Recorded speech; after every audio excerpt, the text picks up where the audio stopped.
I believe in a loving God. But face the raw truth. Billions of years of animal agony, predation, disease, raw survival, before humans even appeared. Free will? Soul-making? Those fix human evil. Animals? No. God doesn't craft worlds like a watchmaker. He redeems them. Don't judge by horror snapshots. See the full arc. At the end, every creature looks back and says, "I'm glad I existed. My pain led to this beauty." Does it solve the riddle? Let's debate it. Are you ready for the dispute?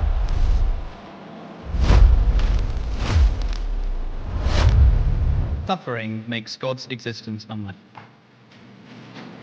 What exactly about suffering makes this unlikely on condition that God exists? I think that if God is loving, then he probably wouldn't want his creatures to suffer. And so I think that the fact that they do suffer makes his existence less likely. Okay, perfect. And is there some specific aspect of suffering that they're particularly honing in on, horrendous, or In particular, non-human animal suffering? Because I think that the Christianity has a celebrated tradition of Theodicy trying to explain why suffering exists. Human free will, the development of the soul, higher order good, all of this kind of stuff. None of which apply to suffering in humans. Have you heard of the axiological expectation mismatch problem? I have not. Okay, so philosophers of religion have started to understand that the thing that actually generates a problem between God and suffering is actually the value system you attach to the very attribute of perfect lovingness. Because the problem of evil is an internal critique, you have to look at a very specific version of theism and how it defines perfect lovingness.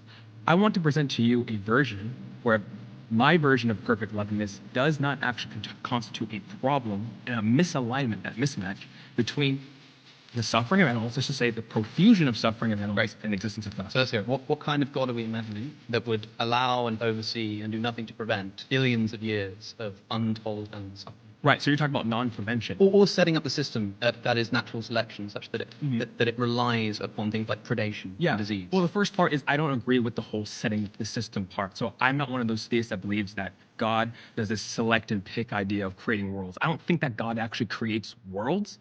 I think that God lets worlds develop according in a certain way, but because God can oversee an overarching narrative, he knows exactly how he can redeem anything. First, sorry, go ahead. Could God have made it such that animals were all herbivores instead of carnivores?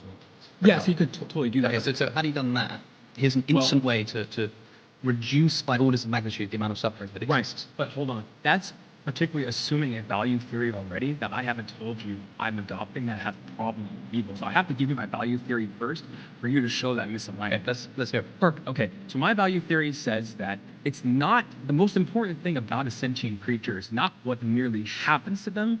It's about the total timeline of their life and how and where their life permanently ends. Meaning, if you were to judge an author of a narrative, and the first few chapters, let's say, there's a lot of bad things happening, but the end ends with this crescendo where there's victoriousness, there's redemption, there's beauty, and everyone in the story actually endorses their entire existence that they live. They can look at their they can look at the total timeline, and they actually each subjectively come to the conclusion, I'm glad I was made, I totally see what my suffering was for.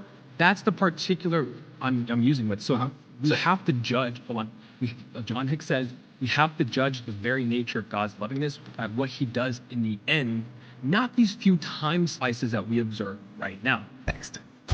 Want the full story? Head over to my YouTube channel right now, Religion and Common Sense, link in bio. Trust me, you don't want to miss what happens next.